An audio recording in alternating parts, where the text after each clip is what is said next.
Di tengah percepatan urbanisasi global, kota-kota di dunia dituntut untuk bergerak lebih cerdas, lebih efisien, dan lebih inklusif. Salah satu jawabannya adalah Smart City, yaitu pendekatan kota cerdas yang memanfaatkan teknologi untuk meningkatkan layanan publik, mobilitas, dan keberlanjutan. Namun, di balik peluang besar itu, implementasi Smart City tidak selalu berjalan mulus, terutama dalam sektor transportasi dan pelayanan publik digital. Masih ada berbagai tantangan yang perlu diperhatikan. Eropa menjadi salah satu kawasan yang paling sering dijadikan rujukan dalam pengembangan Smart City. Melalui kebijakan seperti Sustainable and Smart Mobility Strategy dan European Mobility Data Space, Uni Eropa berupaya membangun sistem transportasi yang lebih hijau, digital, dan saling terhubung. Akan tetapi, di lapangan masih terdapat sejumlah persoalan. Pertama, ketimpangan digital masih membuat layanan belum sepenuhnya inklusif, terutama bagi kelompok disabilitas dan lansia. Kedua, data transportasi yang terfragmentasi menyulitkan integrasi antar moda dan antar negara. Selain itu, pemerintah kota juga menghadapi ketergantungan pada penyedia teknologi swasta yang dapat memunculkan risiko vendor lock-in dan melemahkan kemandirian tata kelola. Tidak hanya itu, banyak target smart mobility yang belum diikuti mekanisme evaluasi yang kuat, sehingga efektivitas program sulit diukur secara menyeluruh. Karena itu, Smart City tidak bisa dipahami hanya sebagai penggunaan teknologi semata. Lebih dari itu, Smart City menuntut perubahan dalam tata kelola, kapasitas birokrasi, dan kemampuan pemerintah untuk benar-benar merespon kebutuhan warga. Dengan demikian, pengalaman Eropa menunjukkan bahwa transformasi kota cerdas harus berjalan seimbang antara inovasi teknologi, keadilan layanan, dan keberlanjutan lingkungan. Bagi Indonesia, hal ini menjadi pelajaran penting dalam mendorong pengembangan kota cerdas yang bukan hanya modern, tapi juga inklusif dan berdaya guna bagi semua.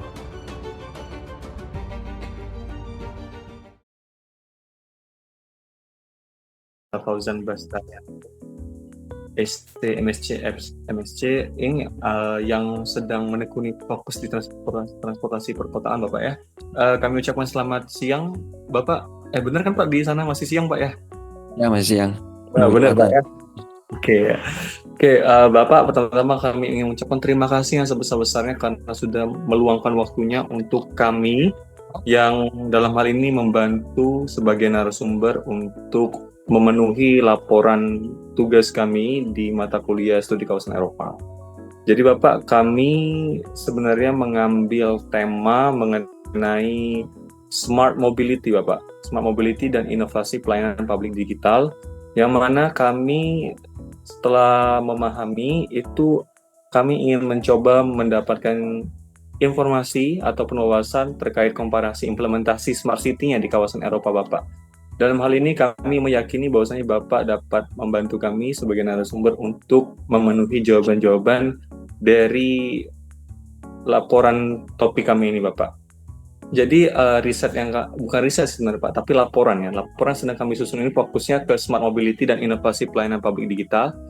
Kami mengambil komparasi implementasi Smart City ini di kawasan Eropa, yang dimana kawasan Eropa ada banyak Bapak ya. Cuman kami sebenarnya ngambil secara gambaran umum saja. Karena kami melihat tuh adanya tekanan urbanisasi yang masif Bapak. Jadi kami tuh melihat kayak kota-kota itu tuh dipaksa untuk bertransformasi. Jadi dia tuh bukan dikarenakan efisiensi, tapi juga aspek keberlanjutan dan ekuitas sosial. Eropa sendiri kami jadikan rujukan utama karena posisinya sebagai, ya bisa kita katakan laboratorium Smart City Bapak, laboratorium Smart City di dunia dari laporan yang kami dapat. Lewat inisiatif mereka seperti Sustainable and Smart Mobility Strategy dan European Mobility Data Space (EMDS) melalui laporan dari European Commission yang kami dapati di Google. Mereka punya ambisi besar dengan target penurunan emisi hingga 90% pada tahun 2050. Nah, pengalaman kota-kota seperti di mungkin Copenhagen dan lain-lain menurut kami sangat relevan, Bapak, untuk konteks jika kita lihat di negara kita tercinta, Indonesia, yang sedang mengakselerasi program Kota Cerdas, Bapak. Namun dari hasil telaah kami, Bapak, kami melihat bahwasannya ide yang cemerlang ini tentunya tidak lepas dari titik kritis. Ada beberapa isu utama yang kami soroti, Bapak, mulai dari ketimpangan digital bagi lansia dan disabilitas, masalah fragmentasi data yang menyulitkan integrasi antar moda, hingga risiko istilah vendor lock-in atau ketergantungan pemerintah pada penyedia teknologi swasta, Bapak. Jadi oleh karena itu, Bapak, latar belakang dari mengapa kami mengambil topik ini. Sebelum itu, Bapak, izinkan kami untuk memperkenalkan diri terlebih dahulu. Perkenalkan, nama saya Muhammad Rehan Irsyad selaku ketua dari kelompok ini, dan izinkan saya untuk memperkenalkan teman-teman dan rekan-rekan kelompok saya. Ada Farah Sandika, ada Farah Alfarezi, ada Ira Wulandari, ada Muhammad Gariza Abiyuzaran, dan Rehan Saputra, Bapak. Baik, Bapak, untuk mengefisienkan waktu, boleh kita langsung masuk ke pertanyaan pertama untuk kami tanyakan kepada Bapak. Jadi, yang kami ketahui, Bapak itu studi di Leeds University yang ada di Inggris. Jadi dari perspektifnya Bapak, bagaimana Eropa, khususnya di kota-kota ramai penduduk, mendefinisikan ulang peran pemerintah ya Bapak dalam ekosistem Smart City ini? Apakah pemerintah itu menjadi aktor dominan atau bergeser jadi fasilitator saja dalam kolaborasi multi pihak? Terima kasih, Bapak. Baik, terima kasih Mas Raihan atas pendahuluan dan juga pertanyaannya. Sebelum saya jawab, saya mungkin mau nanya dulu sedikit ya. Jadi ini teman-teman di sini itu dari kampus Sriwijaya ya, atau apa ya? Benar, Bapak. Kami dari kampus Universitas Sriwijaya, Bapak. Departemen apa? Jurusan apa? Jurusan Ilmu Hubungan Internasional, Bapak. Oke, HI ya. Iya, Bapak. Oke. Terus yang jadi muridnya Ridwan, Pak Ridwan siapa? Kami semua, Bapak, kebetulan. Diajarnya Farid. Semuanya, kami semua, Bapak. Jadi Pak Ridwan itu sekarang ngajar di HI Sriwijaya? Sebenarnya beliau itu masih mengajar di Fakultas Kesehatan Masyarakat. Hanya saja di semester kemarin itu berdasarkan cerita beliau itu diminta oleh petinggi ataupun dekanat FISIP untuk membantu mengajar di mata kuliah tertentu. Oke. Ya makanya seingat saya kan dia itu ngajarnya di departemen atau jurusan kesehatan gitu ya. Iya, Bapak. Terus kok ini tiba-tiba bisa di topik yang cukup cukup berlainan dengan latar belakang beliau. Tapi oke lah, seru kok. Saya senang dengan topik yang dibawakan karena memang topik urban transport ini adalah topik yang kalau saya bilang itu topik yang timeless ya. Dalam artian topiknya itu tidak akan pernah lekang oleh waktu. Kapanpun manusia itu hidup perkotaan, maka topik ini akan selalu ada. Dan kalau dilihat trennya itu sekitar sampai tahun 2050 nanti ada sekitar 70% umat manusia di bumi itu nanti akan tinggal di kawasan perkotaan. Jadi topik-topik urban transport ini akan tetap menjadi topik yang sangat menarik sampai ke depan kayak gitu. Dan buat teman-teman di sini meskipun latar belakangnya HI, nanti kalau ada yang mau ngambil topik atau mengambil studi S2 nanti juga bisa mengambil konsentrasi di sini juga, misalnya kebijakan perkotaan, kemudian juga kebijakan dekarbonisasi, ya kan. Jadi topik-topik seperti ini tuh juga banyak yang diambil oleh teman-teman dari HI nanti pada saat S2-nya. Jadi ini menurut saya topik yang sangat bagus untuk diambil dan menjadi fondasi yang oke juga nanti buat teman-teman bisa melangkah lebih jauh ke depannya.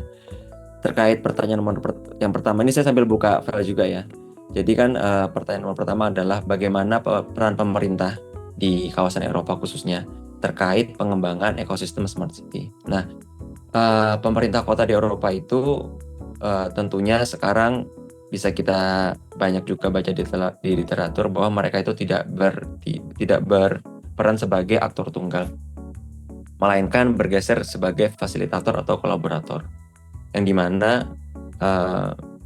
kerjasama yang dilakukan itu lintas sektoral ya. Jadi ada ada kerjasama yang dilakukan oleh sektor swasta, private, akademisi seperti universitas, industri juga, atau bahkan masyarakat sipil dalam pengembangan solusi smart city. Kemudian yang paling penting, peran pemerintah di sini itu adalah pemerintah itu memiliki fungsi strategis untuk menjamin kepentingan publik itu bisa disalurkan dengan baik. Dengan cara apa? Dengan cara membuat kerangka regulasi yang jelas dan juga menyediakan infrastruktur dasar untuk pengembangan smart city. Nah, penyedia infrastruktur dasar di sini tuh dalam artian ya menyediakan prasarananya, misalnya prasarana untuk angkutan umum, kemudian prasarana seperti data center untuk bagaimana mengintegrasikan IoT dan juga teknologi informasi dan seterusnya. Jadi secara umum peran pemerintah baik itu di Eropa maupun itu juga di negara lain ya, di kawasan Amerika, UK dan juga Asia, sekarang mereka kalau saya lihat sih udah bergeser dari aktor tunggal menjadi fasilitator ataupun kolaborator seperti itu. Oh ya, ini juga sebelum lanjut pertanyaan kedua, mungkin perlu saya sampaikan juga bahwa sekarang UK itu terpisah dari Eropa ya. Jadi ketika teman-teman bilang Eropa ini, saya refernya ke Eropa daratan. Jadi seperti Belanda, Prancis dan seterusnya. Untuk UK sendiri ini mereka agak kegayaan, memang mereka tuh nggak mau disamakan dengan Eropa yang lain. Jadi ya ini saya mungkin refernya UK dan Eropa gitu ya. Jadi teman-teman juga perlu concern juga. Karena apa? Karena beberapa project itu juga memang dan aturan lembaga itu tidak menyeluruh, yang dari Eropa ini tidak mengikat juga ke UK gitu. Begitu juga sebaliknya. Dari UK itu juga mengikat ke Eropa. Jadi memang kita perlu separasi, dan kacamata yang saya pakai ini juga nanti mungkin berasal dari pengalaman saya tinggal di UK ya, tidak khusus Eropa juga seperti itu. Mungkin itu Mas Rehan untuk pertanyaan nomor 1. Baik Bapak, terima kasih banyak atas jawabannya. Untuk pertanyaan berikutnya nanti akan disampaikan oleh teman saya, yaitu Farah Sandika. Boleh pada Farah Sandika? Baik, terima kasih untuk kesempatannya untuk rekan saya Raihan. Selanjutnya Pak, untuk pertanyaan yang kedua, sistem transportasi perkotaan di Eropa dikenal memiliki tingkat integrasi antar moda yang tinggi.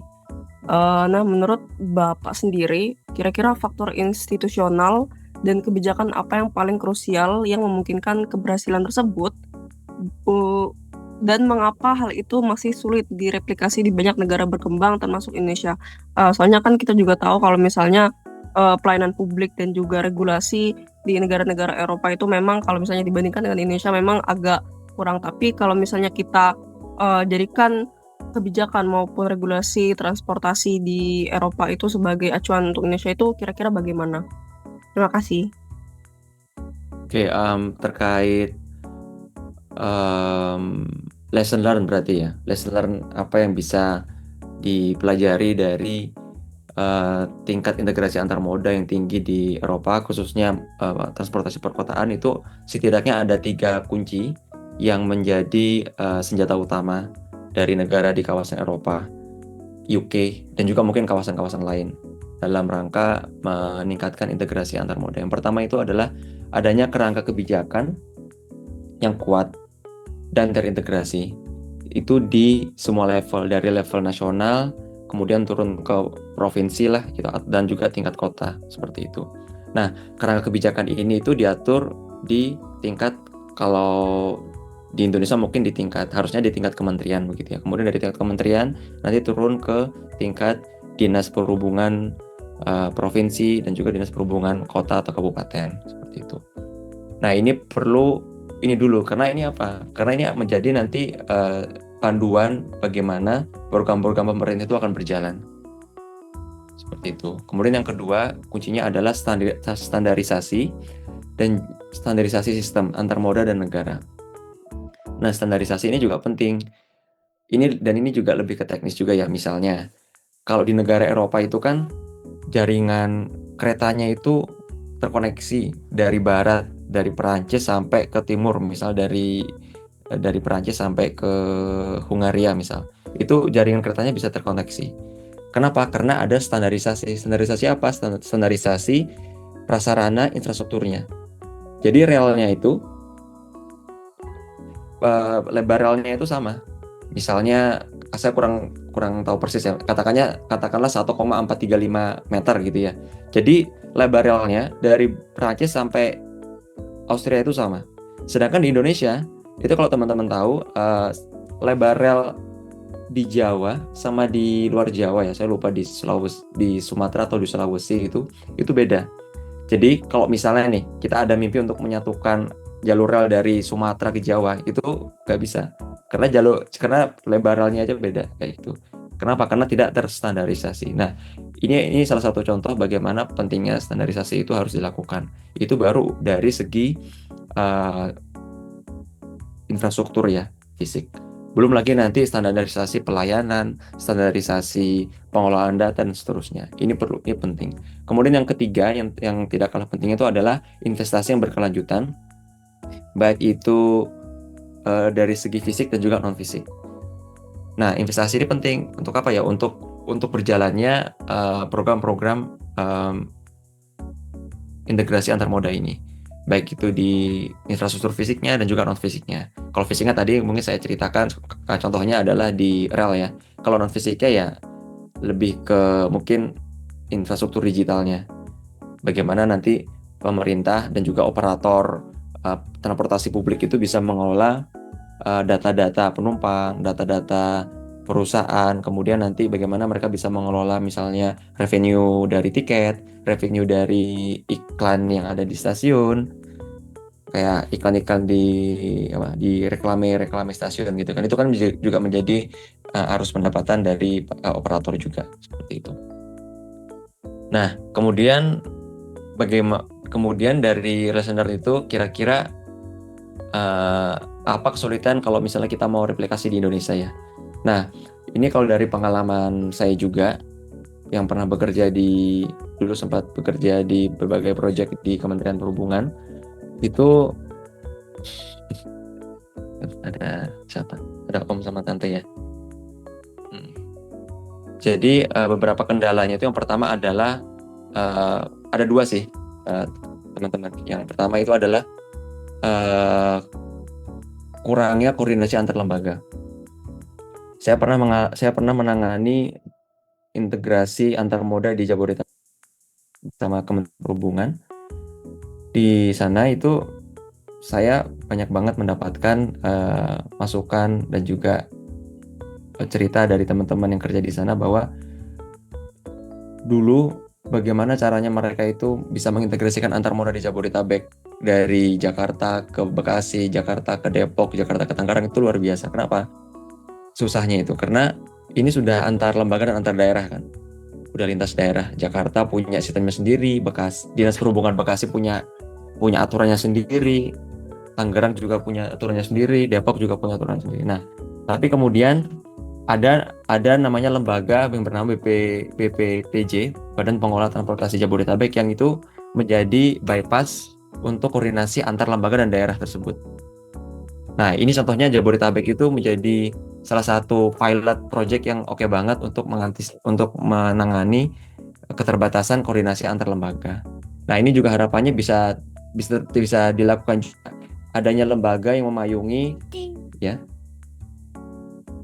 Yang pertama tadi adalah sulitnya koordinasi antar lembaga, ya kan? Dan untuk solusinya harus ada lembaga yang nanti sifatnya membypass aturan yang ada di masing-masing daerah atau lembaga tersebut. Kalau kasusnya di Jabodetabek itu mereka membangun namanya BPTJ ya, Badan Pengelola Transportasi Jabodetabek, yang akhirnya ini bisa membypass aturan existing yang ada di masing-masing daerah.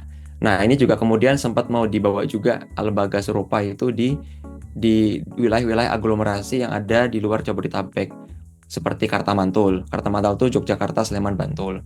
Kemudian juga ada daerah aglomerasi di Surabaya. Saya lupa singkatannya, cuma itu wilayah yang diliputi itu kan ada Surabaya, Sidoarjo, Mojokerto kayak gitu. Kemudian juga ada Bandung, dan daerah sekitarnya kayak gitu. Itu yang pertama. Kemudian yang kedua, hambatannya itu adalah keterbatasan infrastruktur digital. Nah, ini balik lagi ke investasi tadi ya, investasi yang butuhkan pemerintah agar ada mungkin pihak ketiga yang bersedia untuk melakukan investasi di infrastruktur digital sehingga nanti integrasi antar moda ini bisa dilakukan seperti itu.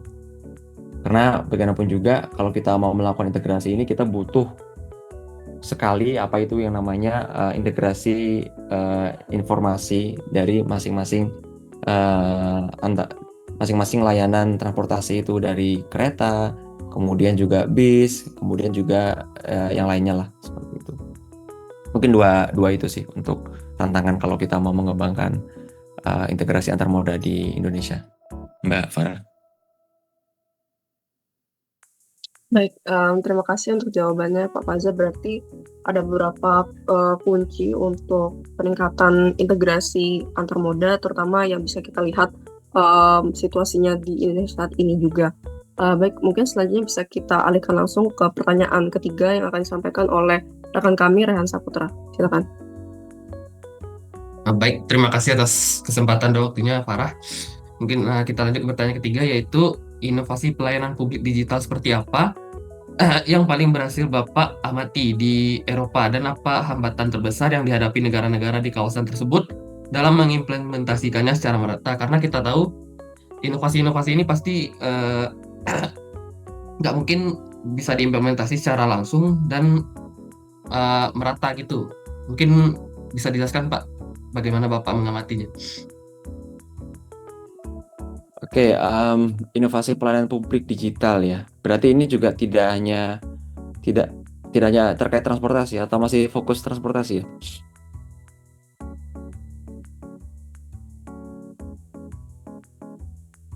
Mungkin masih fokus ke transportasi perkotaan. Ya. Oke, jadi terkait inovasi pelayanan publik digital di bidang transportasi perkotaan di kawasan Eropa khususnya ya, dan juga mungkin UK. Yang menurut saya pribadi paling berhasil itu adalah adanya platform integrasi Mobility as a Service (MAS). Itu yang mungkin dirasa cukup paling berkembang di kawasan Eropa. Atau mungkin juga Mobility as a Feature. Ini juga salah satu teori baru juga di transportasi, di mana transportasi itu sebagai fitur ya, bukan sebagai layanan tapi sebagai fitur. Contohnya kalau service kan teman-teman mungkin udah tahu lah. Dan Indonesia juga udah mulai banyak juga ada MAS. Kalau MAF, Mobility as a Feature, itu khususnya contohnya itu seperti kayak misalnya GoSend. Itu juga sebenarnya Mobility as a Feature gitu. Jadi bagaimana transportasi atau mobilitas itu kita pakai jasanya itu atau fiturnya untuk memudahkan kebutuhan sehari-hari, mengirimkan barang gitu kan. Kemudian mungkin juga apa ya? Mungkin salah satu contohnya ya GoSend itu, Mobility as a Feature itu. Nah, di sini itu layanan seperti itu sudah sangat apa ya? Mungkin sangat mudah ditemui dan sangat banyak. Contoh yang lain ya mungkin seperti dockless bike atau bike sharing. Jadi orang-orang di sini itu kalau mau pakai sepeda atau mau pakai skuter ya, itu mereka cukup install aplikasi, kemudian nanti bayar secara online, kemudian mereka bisa pakai sepeda yang disewakan gitu ke manapun di daerah kota. Mungkin di Jakarta udah ada ya, saya lihat tuh kan sempat ada Grab skuter atau sebagainya itu. Nah kalau di UK khususnya layanan seperti itu tuh udah banyak banget di kota-kota di UK, di London, di Manchester, di Leeds juga. Nah ini juga menjadi salah satu inovasi transportasi perkotaan yang berhasil di kawasan sini. Kemudian yang selanjutnya itu adalah inovasi terkait sistem tiket digital berbasis akun ya. Jadi bagaimana user atau pengguna dari transportasi publik itu mereka mempunyai akun digital yang dimana tiketnya itu sudah terintegrasi di sana. Jadi ketika si pengguna ini mau pakai bus, mau pakai underground train di London gitu, atau mau pakai apalagi ya, kapal di sungai London, di sungai River Thames, di River Thames di London, itu mereka cukup menggunakan satu tiket digital itu yang bisa mereka pakai gunakan di berbagai moda gitu ya. Dan ini juga sebenarnya sudah diterapkan secara baik juga di Jakarta ya, menggunakan Jaklingko khususnya. Kalau nggak salah pakai Jaklingko itu kan, kartu Jaklingko itu nanti si pengguna bisa menggunakan kartu itu untuk pakai MRT Jakarta, Transjakarta, dan juga LRT seperti itu. Nah ini inovasi ini tuh sebenarnya sudah digunakan puluhan tahun di kawasan Eropa dan UK, mungkin sekitar 15-20 tahun yang lalu. Dan alhamdulillah sekarang Indonesia juga udah mulai menggunakan itu, khususnya di kawasan Jakarta. Kemudian ya, inovasi yang ketiga mungkin terkait pemanfaatan big data dan juga IoT ya, Internet of Things, untuk manajemen transportasi secara real time. Nah ini bagaimana maksudnya? Maksudnya adalah ketika ada kejadian di suatu ruas jalan gitu ya, nanti operator transportasi itu akan langsung tahu gitu, oh ini ada kecelakaan atau ada sesuatu hal terjadi di simpang A gitu. Nanti mereka dengan menggunakan big data, baik itu di CCTV maupun juga di bis, di kereta yang mereka udah sematkan mungkin alat deteksi kecepatan. Nanti mereka akan langsung tahu, oh ada sesuatu nih di simpang ini gitu. Kenapa? Karena bisnya tiba-tiba berhenti mendadak, keretanya tiba-tiba juga berhenti. Nah itu nanti akan langsung bisa disalurkan ke pusat ke apa ya namanya itu, traffic control lah. Nanti mereka bisa langsung menggunakan data-data itu untuk decision, oh kita harus tutup ruas ini dan seterusnya. Jadi 3 inovasi itu sih, Mas Rehan. Ada lagi nggak ya? Hambatan terbesarnya mungkin kekhawatiran terkait ini aja sih, terkait keamanan dan privasi data gitu sih. Orang sini soalnya sangat concern terkait privasi. Ini tuh. Cuman solusinya adalah ya pihak operator sendiri itu menjamin bahwa data-data yang digunakan itu adalah data anonymous. Jadi terkait keamanan dan privasi data mungkin sekarang sudah bukan menjadi isu yang utama lagi atau hambatan yang utama di kawasan UK dan Eropa. Mungkin itu Mas Rian.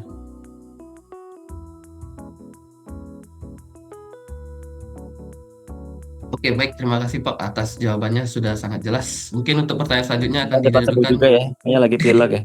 Iya, Mas.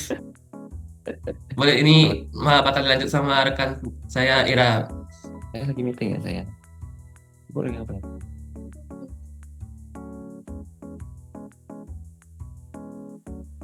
Oke Bapak, mungkin kita masuk ke pertanyaan selanjutnya. Jadi di sini seperti kita tahu bahwasannya di Eropa Tengah, especially itu di Polandia, kalau nggak salah itu masih banyak banget negara-negara yang masih bergantung pada energi fosil.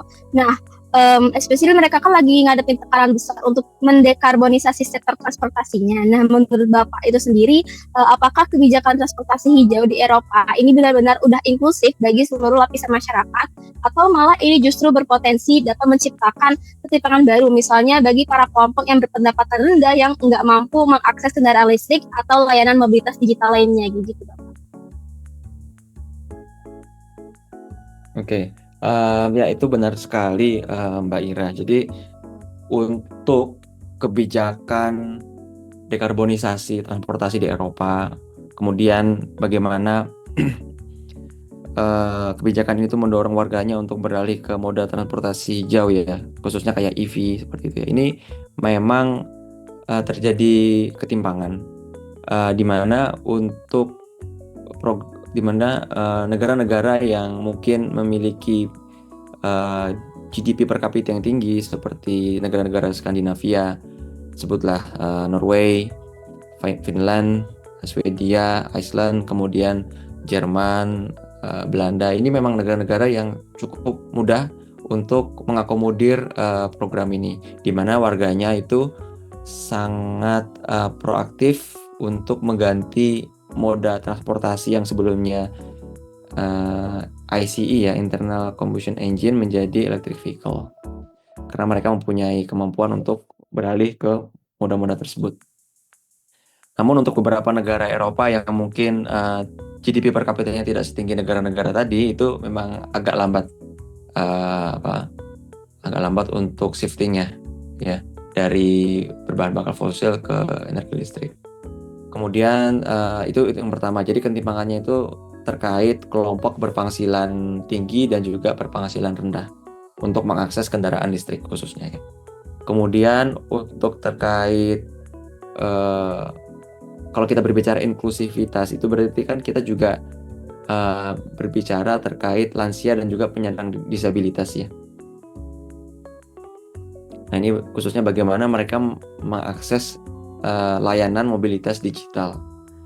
Nah, untuk hal ini sebenarnya khususnya di UK ya, kalau saya Eropa saya kurang tahu persis. Kalau di UK menurut saya udah sangat cukup bagus ya, bagaimana pemerintah itu menyediakan fasilitas untuk teman-teman yang menyandang disabilitas, khususnya mereka yang misalnya, mohon maaf ya, tunanetra atau tunarungu. Jadi di stasiun bus ataupun kereta di sini itu sudah disediakan udah disediakan apa bahasa Indonesianya ya? Sudah disediakan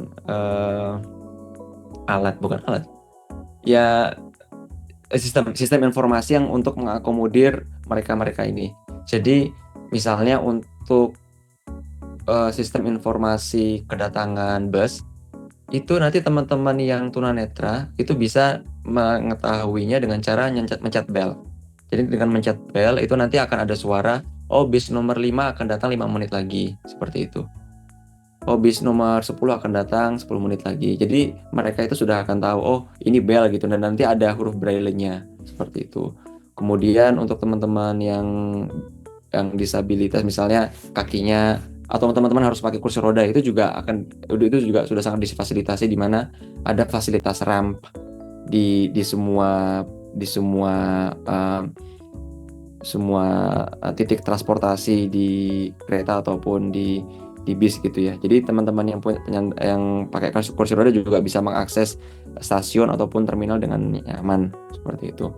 Bahkan saya tuh pernah lihat di Eropa ya, bukan di UK ini di Eropa, itu bisnya bisa terbuka, di sisi samping tuh bisa terbuka kayak gitu kan. Kemudian nanti penumpang yang menggunakan kursi roda itu bisa langsung diangkat.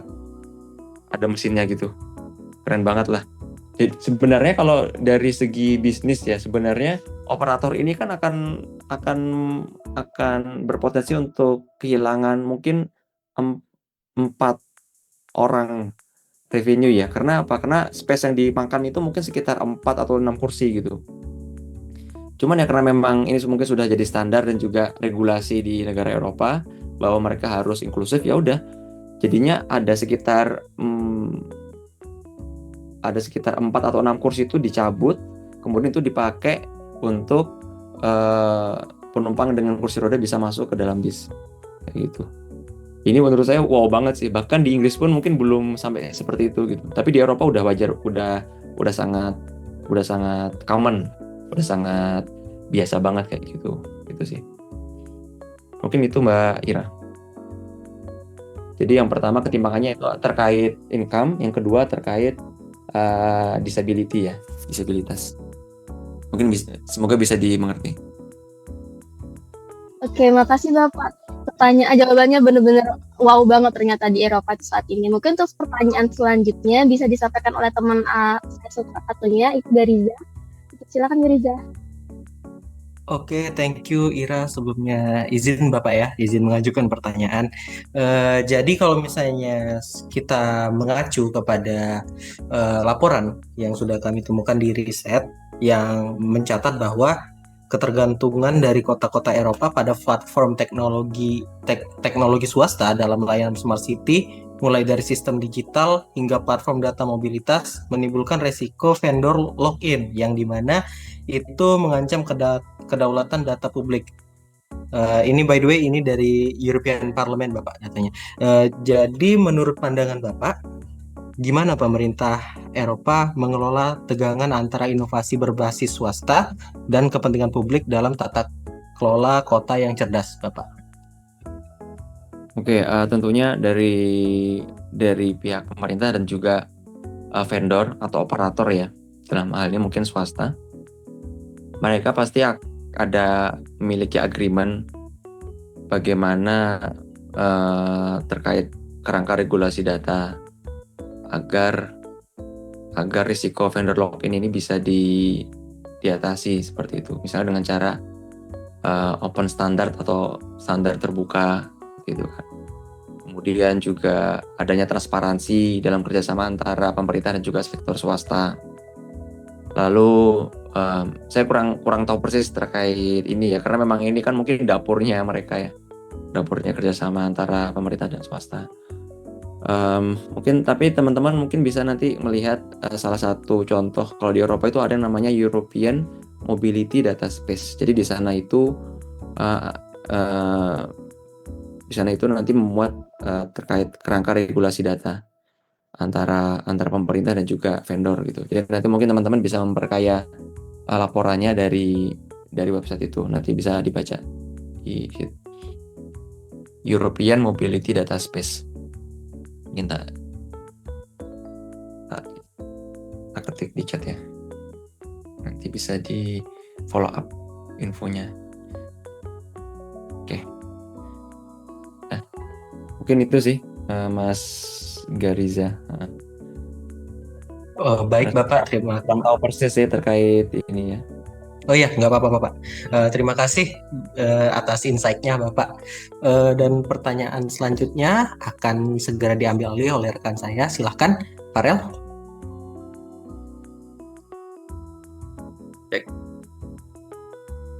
Baik, terima kasih sebelumnya Gaza. Izin Pak, pertanyaan terakhir yang ini. Jadi kalau berdasarkan pengalaman dari Bapak di wilayah Eropa ini tuh apa aja model dari Smart City Eropa baik dalam dimensi transportasi maupun pelayanan publik digital yang menurut Bapak itu paling realistis lah buat diadaptasi di Indonesia, dan aspek apa aja yang justru nggak relevan atau bahaya bahkan untuk ditiru begitu saja tanpa ada penyesuaian konteks. Oke, saya jawab agak cepat aja ya, karena ternyata kata teman udah mulai ramai masjidnya. Jadi ini apa, Mas Mbak? Jadi di Inggris ini kan ada udah dua waktu ya, GMT sama BST. GMT itu Greenwich Mean Time, BST itu British Summer Time. Ini kita kemarin baru aja ganti dari GMT ke BST. Jadi geser 1 jam gitu loh.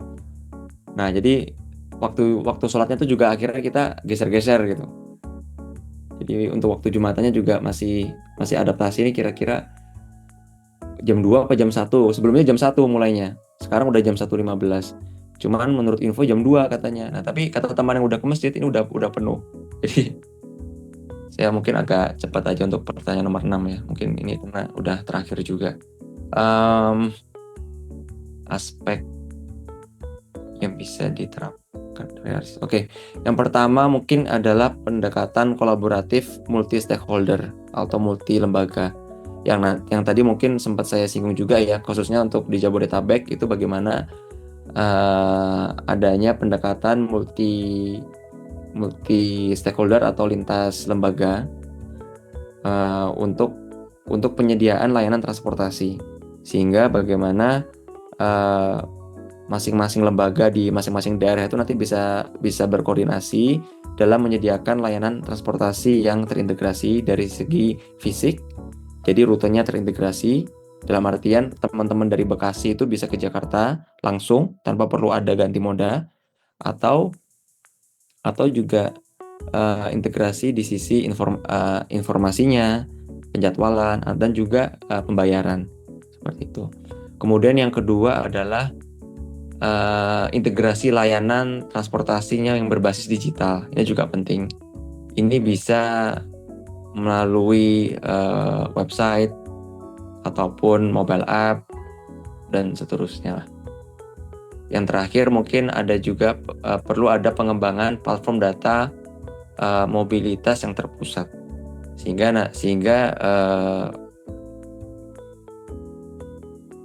nanti dibutuhkan ada mungkin kayak semacam room data center yang menjadi pusat pengawasan layanan transportasi di kawasan perkotaan.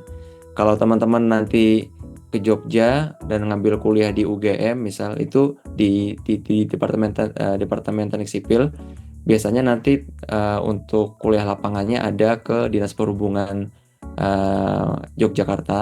Nah, nanti teman-teman diajak ke room data centernya di Dinas Perhubungan. Di situ keren banget tuh. Nanti kita bisa lihat secara real time online layanan transportasi yang ada di Jogja, dari Transjakarta, kemudian bagaimana beberapa kinerja simpang di Yogyakarta, di dekat Malioboro, dekat alun-alun, kayak gitu.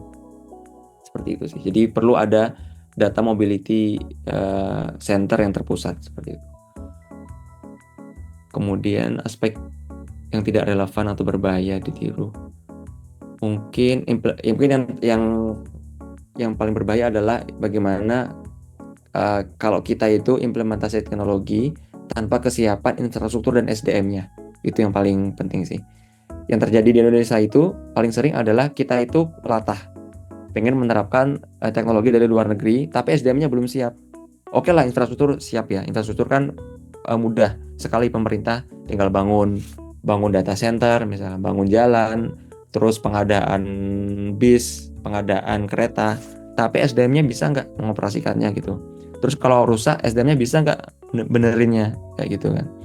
Nah, di Indonesia itu kebanyakan problemnya adalah di SDM-nya yang belum siap untuk mengadopsi teknologi yang dari luar. Sehingga mungkin yang bahaya ini tuh bisa kita reduksi dengan cara kita siapkan dulu SDM-nya paralel dengan kesiapan infrastruktur, sehingga itu baru kita adopsi teknologi dari luar. Mungkin seperti itu. Baik, Assalamualaikum warahmatullahi wabarakatuh. Selamat malam Kak Debbie Afrensia Cynthia SAP, benar ya Kak? Gak usah pakai SAP. Gak usah perlu ya Kak, oke. Pertama-tama kami mengucapkan terima kasih banyak Kak atas kesempatan ini dalam meluangkan waktunya, tenaganya yang sangat berharga bagi kami dalam memenuhi tugas wawancara pada mata kuliah yang kami tempuh saat ini Kak. Dan benar ya Kak, dari data yang kami dapat bahwasanya Kakak sekarang ini lagi menempuh pendidikan di Ankara Hacı Bayram Veli University Turki ya Kak? Iya. Oke, berarti masih aman lah ya Kak kalau kita ngebahas tentang smart mobility dan inovasi pelayanan publik digital yang merupakan komparasi implementasi smart city di kawasan Eropa ya. Aman, tapi sebenarnya kalau di daerah Ankara itu bukan daerah Eropa, dia daerah Asia. Tapi kalau kalian kan mau bahas Eropa nih, berarti aku nanti jelasnya di bagian Istanbul Eropa. Oke, boleh Kak, gak apa-apa. Oke, Kak, ini merupakan suatu pengalaman yang sangat luar biasa bagi kami untuk mewawancarai Kakak sebagai akademisi yang sangat luar biasa. Izin kami untuk memperkenalkan diri terlebih dahulu Kak. Saya Muhammad Ran Irsyad, selaku ketua dalam wawancara tugas ini, dan izinkan saya untuk memperkenalkan teman-teman saya. Ada Muhammad Gariza Abiy Zahran, ada Farah Alfarezi, ada Ira Wulandari, ada Rehan Saputra, dan ada Farah Sandika Kak. Sebelum kita masuk ke dalam pertanyaannya Kak, izinkan kami untuk menyampaikan latar belakang dulu Kak, alasan mengapa kami mengambil topik ini. Jadi Kak, setelah kita lihat di dalam kontekstasi global itu urbanisasi, percepatan urbanisasi itu mendorong kota-kota di seluruh dunia untuk beradaptasi dalam menyediakan layanan dasar bagi warganya, yang mana jumlah warga ini semakin tahun semakin meningkat ya Kak, sedangkan wilayah itu tetap gitu-gitu aja, nggak luas. Nah, maka dari itu konsep ini berkembang dengan kombinasi ataupun kolaborasi dengan teknologi untuk menyentuh dimensi institusional, sosial, dan tata kelola yang lebih luas, Kak. Dan Smart City sendiri ini merupakan pendekatan inovatif dalam tata kelola perkotaan yang memanfaatkan teknologi, informasi, dan komunikasi, Kak, untuk meningkatkan efisiensi layanan publiknya, memperkuat keamanannya, dan menekan dampak lingkungan sesuai dengan agenda dunia saat ini. Lalu, Kak, terdapat isu yang sebenarnya menjadi persoalan kita terkait Smart City ini, yaitu masih adanya ketimpangan digital dan inklusivitas layanan, fragmentasi datanya, ketergantungan juga pada penyedia teknologi swasta, ada juga kesenjangan, dan juga tekanan dekarbonisasi dan lain sebagainya. Maka dari itu Kak, kami merasa Kakak sebagai narasumber dalam wawancara ini sangat sesuai dengan apa yang kami tentukan di topik ini. Maka dari itu Kak, kita akan masuk ke dalam pertanyaan pertama. Jadi dari perspektif Kakak, khususnya bagian Eropa dulu nih Kak, bagian Eropa atau bagian Istanbul, di kota-kota ramai penduduknya itu, gimana cara mereka mendefinisikan ulang peran pemerintah kotanya Kak? Bagaimana kota-kota ramai penduduk ini mendefinisikan ulang peran pemerintah kota dalam ekosistem Smart City? Apakah pemerintah masih menjadi aktor yang dominan atau sudah bergeser menjadi fasilitator dalam kolaborasi multi pihak? Nah, ini langsung aja dijawab ya berarti ya. Iya Kak, Nah, ada nggak suaranya? ada Kak. Nah, ada. Oke. Nah, menurut aku ya, di kota-kota Eropa termasuk kayak kawasan Istanbul itu kan sebagiannya masuk di daerah atau benua Eropa kan. Nah, jadi pemerintahnya itu sudah tidak lagi bekerja sebagai aktor tunggal yang dominan. Tapi menurutku pemerintahnya itu menjadi orkestrator ekosistem. Kenapa begitu? Kalau kita lihat dari Istanbul sisi Eropa, khususnya di bagian kayak kalau nggak salah Besiktas atau Sisli, Mecidicoy dan sebagainya itu pemerintah Istanbul ini sendiri melalui Istanbul Büyükşehir Belediye itu kalau misalnya di Indonesia itu kayak pemerintah di Jakarta lah, kota metropolitan gitu ya. Nah itu mereka lebih berperan mengintegrasikan banyak aktor seperti kayak ada Metrobus, ada kayak operator metro dan sebagainya. Nah di sini kan ada namanya suatu anak perusahaan namanya Belbim. Itu anak perusahaan resmi dari pemerintah kota Istanbul itu sendiri, kalau pembayaran digital, perusahaan data. Sampai kalau kita lihat juga itu ada sampai pengembangan aplikasi mobilitas. Contohnya seperti kayak pernah kemarin ke Istanbul pakai namanya Istanbul Card. Nah, jadi Istanbul Card ini tuh fungsinya bukan cuma satu layanan kayak kalau kita kan Jakarta apa gitu ya, pokoknya cardnya itu khusus dipakai untuk apa sih namanya tuh pemakaian untuk bus aja, satu card satu bus. Udah itu kalau mau pakai kayak kereta cepat dan sebagainya macamnya itu berbeda lagi cardnya. Kalau di sini enggak. Nah, Istanbul Card ini dia berfungsi sebagai alat pembayaran transportasi, tapi banyak integritas layanan publiknya seperti metro, kita bisa juga pakai tramnya. Sudah itu kapal ferinya juga itu bisa kita pakai, bus dan sebagainya. Jadi itu menunjukkan pemerintah bukan sekedar penyediaan layanan, tetapi fasilitator interoperabilitas sistemnya. Itu sih menurutku. Apakah sudah terjawab? Oke Kak, terima kasih banyak sudah sangat menjawab pertanyaan yang saya ajukan tadi. Namun kita tidak akan berakhir di sini Kak, karena bakal ada pertanyaan-pertanyaan berikutnya yang akan disampaikan oleh rekan-rekan saya. Boleh teman-teman? Oke, terima kasih untuk Irsyad. Selanjutnya Kak, giliran saya Farah untuk menanyakan pertanyaan yang kedua untuk Kakak. Nah, di sini kita tahu kalau misalnya untuk sistem transportasi perkotaan di kota-kota di Eropa itu dikenal memiliki tingkat integrasi antar moda yang tinggi. Nah, menurut Kakak sendiri, faktor institusional atau kebijakan apa yang paling krusial dan memungkinkan keberhasilan tersebut? Lalu bagaimana misalnya dalam Kakak memandang fasilitas transportasi antar moda ini kalau dibandingkan dengan penerapannya di Indonesia itu apalagi Indonesia sebagai negara berkembang gitu ya Kak. Nah, mungkin bisa dibagikan untuk pandangannya Kak. Terima kasih. Bisa diulang pertanyaannya?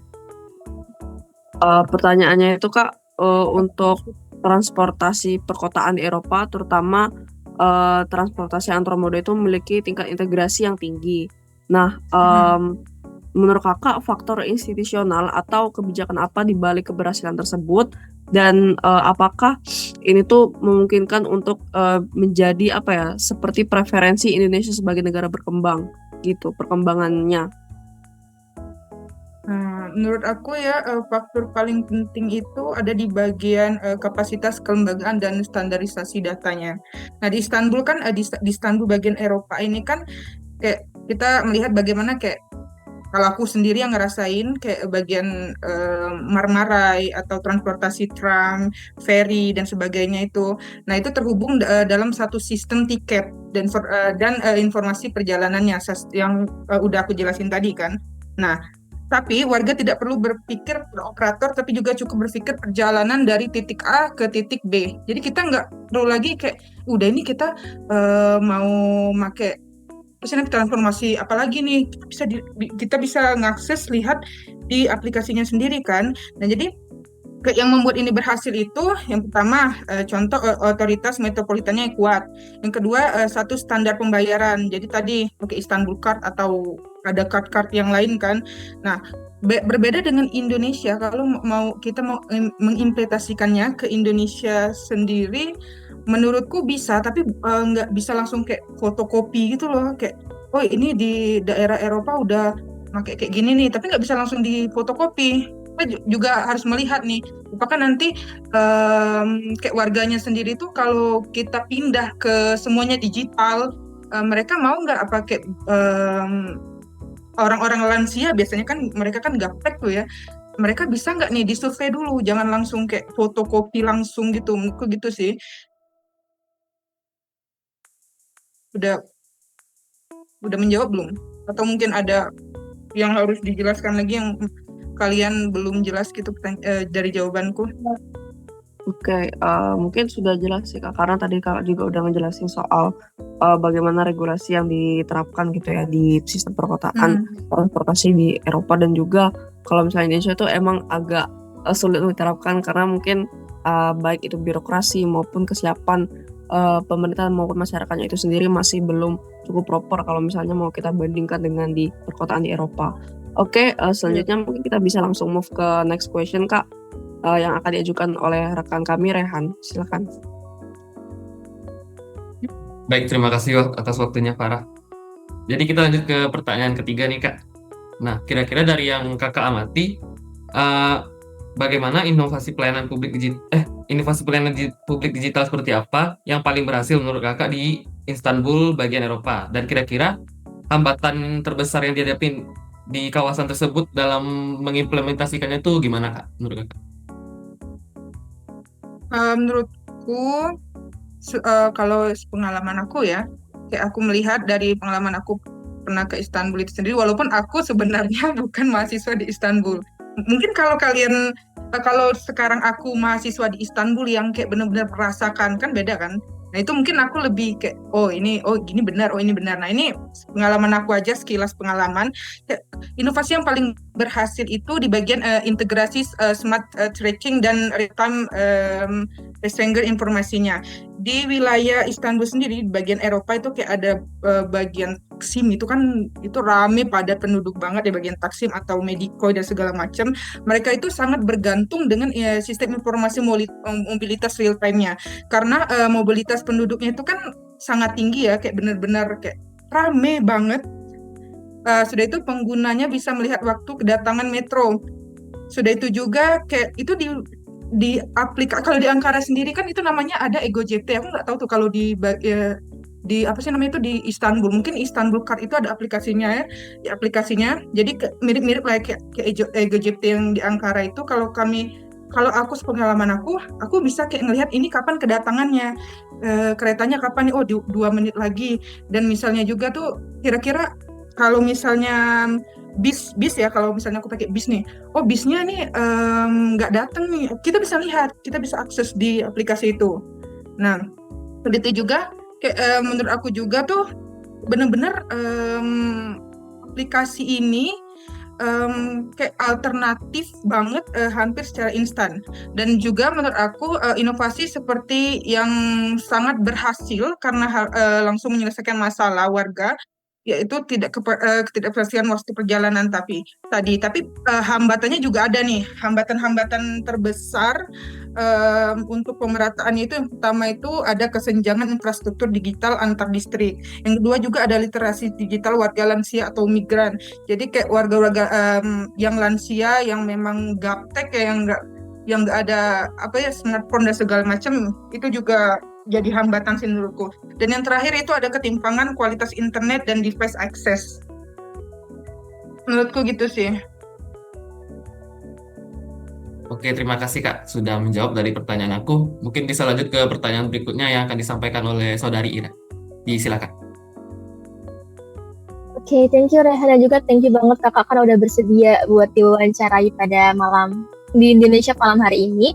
Mungkin kita langsung aja pertanyaan selanjutnya. Jadi mungkin kita tahu juga bahwa di Eropa itu sekarang itu lagi menghadapi tekanan besar untuk mendekarbonisasi di sektor transportasinya. Nah, jadi menurut kakak itu sendiri, apakah kebijakan transportasi hijau di Eropa, especially mungkin di Istanbul itu tadi, itu benar-benar udah inklusif bagi seluruh lapisan masyarakat, atau malah ini bakalan berpotensi untuk menciptakan ketimpangan baru, misalnya bagi kelompok-kelompok yang memiliki pendapatan rendah tadi, yang mungkin bisa dibilang nggak mampu untuk mengakses kendaraan listrik ataupun layanan mobilitas digital lainnya, gitu Kak.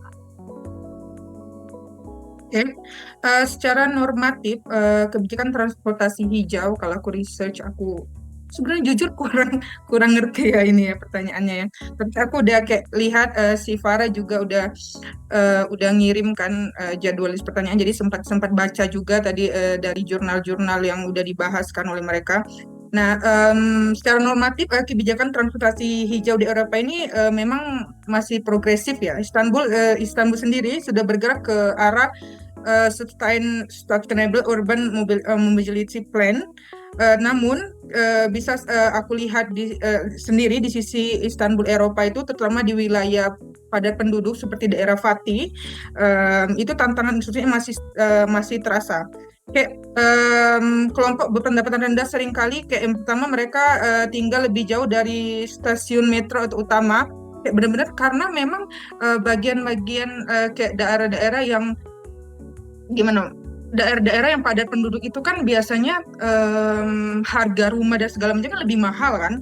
Jadi kayak mereka yang berpendapatan rendah itu seringkali kayak ada di bagian daerah Istanbul Eropa yang jauh, jadi nggak terakses gitu kendaraan atau fasilitas umumnya. Yang kedua itu lebih tergantung pada bus, dan yang terakhir itu belum tentu memiliki akses yang nyaman terhadap layanan berbasis aplikasi. Jadi menurutku kalau kebijakan hijau ini terlalu fokus pada kendaraan listrik pribadi atau platform digital premium, bisa menciptakan digital mobilitas inequality. Maka indikator keberhasilan itu bukan hanya penurunan emisi, tetapi apakah warga di wilayah pinggiran Istanbul bagian Eropa ini, seperti kayak itu ada di daerah Beylikdüzü atau pokoknya di daerah-daerah sana, itu tetap memperoleh akses yang adil terhadap mobilitas murah dan cepat, gitu sih. Oke, thank you Kak buat jawabannya, dan ternyata masih ada tantangan yang signifikan juga ternyata di daerah di Istanbul itu sendiri. Mungkin buat the next question itu dari teman aku, mungkin dari Gariza. Gariza, dipersilakan. Oke, makasih Ira. Sebelumnya izin Kak ya, aku mau ngajuin pertanyaan. Sebelumnya maaf ya Kak dan teman-teman, bukan bermaksud tidak mendukung, jadi berpengaruh ke sinyal. Jadi aku biar pertanyaan aku nggak putus-putus, jadi aku coba off cam sebentar ya Kak ya. Jadi gini Kak, dari research yang sudah kami lakukan, kami tuh menemukan sebuah fakta yang menarik gitu, di mana ada laporan ilmiah dari European Parliament yang mencatat bahwa ketergantungan kota-kota di Eropa pada platform teknologi swasta dan layanan smart city, mulai dari sistem tiket digital hingga platform data mobilitas, itu menimbulkan isu vendor lock-in Kak, yang mana isu ini tuh mengancam kedaulatan data publik. Nah, menurut pandangan kakak nih, gimana pemerintah Eropa yang dimana dalam konteks ini negara Turki wilayah Eropanya ya kak ya, mengelola tegangan antara inovasi berbasis swasta dan kepentingan publik dalam tata kelola kota yang cerdas kak? Oke, ini berarti ketergantungan pada platform swasta tadi ya, maksudnya pertanyaannya atau kayak mana nih? Iya, dengan adanya ketergantungan itu jadi memunculkan sebuah tantangan atau ancaman di mana ada risiko vendor lock-in kak, di mana data publik itu terancam gitu. Oke. Ini isu yang menarik ya, kayak menurutku. Menurutku juga kota-kota seperti Eropa belajar bahwa inovasi berbasis swasta itu memang mempercepat transformasi. Nah, tetapi juga tidak, kita juga harus hati-hati. Benar kata kamu tadi bisa menimbulkan vendor lock-in itu tadi, terutama dalam pengelolaan dan mobilitasnya. Nah, di Istanbul, Eropa itu sendiri, dari data smart card atau traffic sensor dan live transit system sangat besar nilainya. Nah, jika seluruh arsitektur datanya tergantung pada satu vendor, itu menurutku pemerintah bisa kehilangan fleksibilitas kebijakan. Nah, jadi karena pendekatan ini, menurutku yang paling sehat itu pertama pemerintah tetap memegang ownership atau data publik. Jadi kalau dari yang aku alamin itu sendiri, kayak aku tuh aku make yang namanya aplikasi Ego Card ya, itu namanya kalau di Ankara, tapi kalau di Istanbul itu namanya Istanbul Card. Sampai sekarang yang aku rasain itu belum ada tuh data publik yang data-dataku yang bocor dan segala macam, dan teman-teman pelajarku yang lain juga nggak ada kayak apa ya, problem-problem kayak itu belum kami dapetin, alhamdulillah gitu.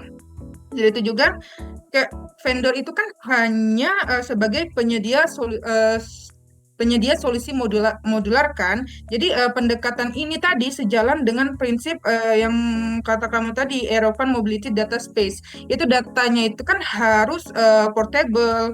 Sudah itu juga tetap berada dalam kontrol institusi publik. Nah, sudah itu juga ini penting agar inovasi tetap melayani kepentingan warga, bukan hanya kepentingan besar itu tadi. Jadi kayak pengalamanku, aku nggak pernah ngalami kayak, apalagi misalnya aku lihat berita dan segala macam berita-berita di Turki ya, nggak ada tuh yang namanya data-data publik yang bocor. Karena memang pemerintah betul-betul menjalankan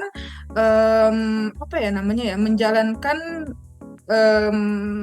mereka sebagai pemerintah itu benar-benar betul-betul kayak menjalankan itu dengan baik gitu, menurutku gitu sih. Ini kalian kalau memang belum ngerti gimana bisa ditanyakan ulang ya. Oh iya kak, siap. Tapi iya kak, aman. Tapi terima kasih kak. Tadi jawabannya sudah benar-benar cukup menjawab atas pertanyaan ini ya, mengenai keresahan data-data publik, di mana data publik itu kan terutama di negara kita sendiri ya sudah lebih dari sekali terjadi gitu kalau di Indonesia mengenai kebocoran data publik, dan semoga kedepannya kita bisa menirulah mengenai concern terhadap data-data publik ini. Oke kak, terima kasih. Dan untuk pertanyaan selanjutnya dan mungkin pertanyaan pamungkas ya, boleh dilanjutkan ke saudara Farel, silakan. Cek. Oke, baik. Terima kasih Gaza sebelumnya, dan terima kasih Kak sudah berkenan hadir sebagai narasumber. Jadi mungkin ini pertanyaanku nih sekaligus pertanyaan terakhir Kak, yaitu kalau mengacu pada pengalaman kakak di wilayah Eropa ini, aspek apa dari model Smart City Eropa, baik dalam dimensi transportasi maupun pelayanan publik digital, yang menurut kakak ini paling bagus atau paling realistis dan paling masuk akal untuk diadaptasi Indonesia, dan aspek apa yang justru tidak relevan atau berbahaya untuk ditiru begitu saja tanpa ada penyesuaian konteks gitu. Nah, menarik ini. Ini menurutku ya, kayak yang ini pertama yang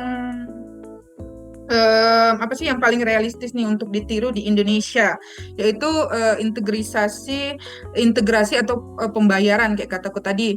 Kayak pembayarannya kalau bisa nih, satu card itu bisa kita pakai ke seluruhnya nih, bisa pakai bus, bisa pakai apa sih namanya tuh, tren, kereta dan segala macam. Itu kan bagus tuh ya. Jadi kita nggak perlu lagi nih sibuk-sibuk mikirin, oh ini nanti setelah ini kita pusing lah, nggak perlu mikirin pusing-pusing lagi untuk membayar itu kan. Jadi itu integrasi data antar moda, dan yang terakhir itu ada data dashboard mobilitas real time. Nah, model ini kan yang seperti di Istanbul, sisi Eropa ini kan sangat relevan ya, terutama bagaimana satu kartu yang kujelaskan tadi kan, seperti Istanbul Card itu mampu menyatukan ya kataku tadi, metro, bus, tram, ferry, kayak kapal gitu kan. Parkir juga bisa kita pakai Istanbul Card atau layanan sosial kota lainnya. Ini mungkin diadaptasi kota besar seperti Jakarta, Surabaya. Kalau Palembang aku nggak tahu ya, karena Palembang masih begitulah pokoknya. Nah, dan menurutku kalau yang sangat berbahaya jika ditaruh mentah-mentah, maksudnya kayak langsung copy paste ini, itu nggak bisa itu menurutku. Itu adalah teknologi drivennya. Jadi tanpa pemerintah kita melihat konteks sosialnya, misalnya nih di bagian Istanbul daerah ada namanya daerah Beşiktaş, itu kan punya kepadatan penduduk yang tinggi. Jadi transportasi kultur yang kuat atau infrastruktur metronya udah matang nih, kondisinya udah berbeda kalau kita terapkan di Indonesia. Jadi nggak bisa gitu. Jadi yang harus diadaptasi bukan teknologinya saja kalau menurutku. Itu tetapi governance logiknya. Misalnya nih seperti datanya itu harus terbuka. Yang kedua itu ada koordinasi lintas lembaganya. Sudah itu juga masyarakatnya harus kayak benar-benar siap dan matang untuk kalau misalnya Indonesia ini mau diubah kayak smart city kayak di daerah-daerah Eropa, khususnya daerah Istanbul ini sendiri kan, yaitu juga berpihak pada akses universalnya. Itu menurutku sih. Apakah udah terjawab? Oke, ini sudah terjawab itu pertanyaannya. Jadi intinya tuh butuh adanya korelasi antara pemerintah sama rakyat ya, Kak, untuk bisa adaptasi teknologi begini tuh. Oke, udah sangat jelas. Mungkin aku kembaliin ke moderator Irsyad. Oke, terima kasih Farel, dan terima kasih juga Miss Debbie atas jawaban-jawabannya yang sangat luar biasa. Sebelum kita masuk ke penutup, Miss, ada nggak kira-kira kesimpulan yang bisa kakak sampaikan gitu terkait topik kita pada malam hari ini, berdasarkan pandangan kakak sendiri? Berdasarkan pandangan aku, nih, kayak jujur, kalau aku kan dulunya aku tinggalnya, maksudnya tinggal di Palembang yang kayak benar-benar apa-apa kita pakai ya kendaraan pribadi seperti motor gitu kan, kayak benar-benar ya capek sih kalau dibilang capek. Maksudnya kita harus kayak, apalagi kalian pernah nggak ngerasain dari Universitas Bukit Kelayo, itu kan benar-benar kita nggak ada fasilitas gitu ya, maksudnya jangan kan dari pemerintah, dari apa sih namanya itu, UNIF kita sendiri nggak memfasilitasi itu semua. Kadang kan amit-amit tuh ada mahasiswa yang kecelakaan, yang kayak mana gitu, karena ya capek tadi harus melintasi ibaratnya dua benua ya, Bukit dan Layo. Nah, setelah aku belajar, aku kesini nih, apa sih namanya itu, menempuh pendidikan di Turki, itu benar-benar kayak berbeda, sangat jauh berbeda dari fasilitas pelayanan publiknya, dari transportasinya dan segala macam. Dan bisa kulihat kita sangat jauh tertinggal, teman-teman. Itu benar-benar aku merasakan. Apalagi kalian yang kayak, ya kalian bisa research, kalian bisa lihat di berita dan segala macam, oh gini-gini, tapi kalian nggak ngerasain nih. Yang pas aku pindah, aku udah 2 tahun ya di sini ya mungkin ya. Nah, aku merasakan, oh benar-benar kayak Indonesia nih setertinggal itu ya. Kayak dari misalnya fasilitas, nggak usah fasilitas transformasi deh, misalnya fasilitas untuk kita belajar kayak wifi dan segala macam di kampus, itu kan kadang kan nggak setiap sudut tuh ada wifi. Dan kalau di sini kan bener-bener kayak kita diuntungkan, pelajar tuh diuntungkan. Banyak sekali kayak aku nih misalnya ada namanya balik ke transportasi tadi. Di sini aku ada kartu, kartu namanya EgoJT tadi kan, itu kartu semacam kayak bisa diakses di mana-mana tuh. Kayak ada kartu ini, jadi aku jadi malah curhat nih, apa kalian ada kesibukan lain nggak ada? Jadi kita sharing ya. Bener-bener kayak ada kartu yang namanya EgoJT. Jadi kayak aku sebulan itu aku cuman bayar kalau dirupiahin itu sekitar 150 ribuan. Jadi aku bisa akses kemana aja, aku bisa pakai bis, aku bisa pakai, tapi di daerah Ankara aja ya, maksudnya di kota Ankara. Aku bisa pakai kereta bawah tanahnya, aku bisa pakai train dan segala macam itu dalam satu akses kartu. Itu tuh melihat di mana kita setertinggal itu. Coba kalau misalnya daerah Palembang, nggak usah Palembang deh, Jakarta misalnya. Aku pernah juga memakai fasilitas umum di Jakarta, itu kan berbeda-beda tuh. Oh, kalau mau pakai ini beda lagi trennya, kalau mau pakai ini beda lagi kan. Jadi waktu kita terkuras tuh, kita harus kayak ngisi dengan kartu-kartu yang berbeda dan segala macam, itu kan terkuras tuh. Menurutku gitu sih, apalagi kayak misalnya kalau kalian nanti tinggal nih atau lanjut S2 di daerah Eropa dan segala macam, kalian bener-bener kayak ngerasain banget nanti seberapa tertinggalnya kita. Tapi ya namanya kita generasi penerus bangsa ya, insya Allah kalian, aku nggak tahu nih kalian nanti bakal jadi apa ke depannya segala macam ya. Semoga kita bisa mencontoh daerah-daerah Eropa, khususnya di bagian smart city-nya, khususnya di bagian transportasinya. Semoga Indonesia bisa lebih berkembang sih, menurutku gitu aja sih. Dari udah itu juga ini ada aplikasi, tadi aku riset juga gara-gara kamu. Jadi kayak aku harus lihat nih.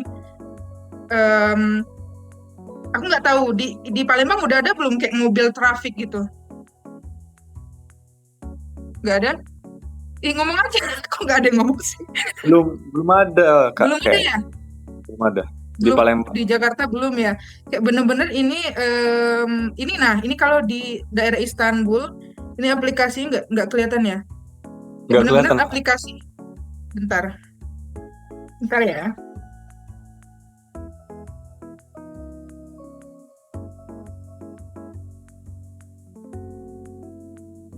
Aku mau ngeliatin ke kalian bentar.